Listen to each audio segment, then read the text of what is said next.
কি বলে শ্রী রজনী বিলাস রসে অঙ্গ গেল ঢরো ঢরো স্বরূপের মুখ চাহিয়া ভাবে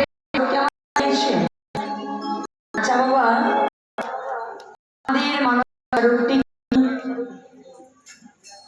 বাবা আমাদের মানবের স্বরূপটি কি?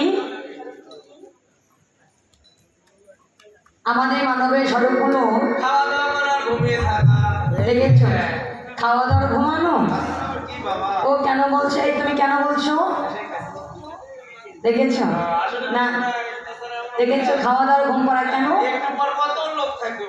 এখানে যারা এই যে গতকালকে এখানে এসে প্রসাদ পেয়ে আনন্দবাজারে প্রসাদ পেয়ে সুন্দর সুন্দর খাট কলমকে ঘুমাইতে চলে গেছে, তাই না? তারা জানে আমাদের মানবের সব শুধু খাওয়া দাওয়া ঘুমানো, তাই তো এখনো ঘুমাচ্ছে, তাই না? কিন্তু না, আমাদের মানবের স্বরূপ শুধু খাওয়া দাওয়া ঘুমানো নয়। আমাদের মানবের স্বরূপ হলো জীব নিত্য কৃষ্ণ দাস। জীব নিত্য কৃষ্ণ দাস। কলিযুগে কৃষ্ণের চরণে দাস হওয়ার কথা ছিল। কৃষ্ণের চরণে দাস না হয়ে আমরা মায়া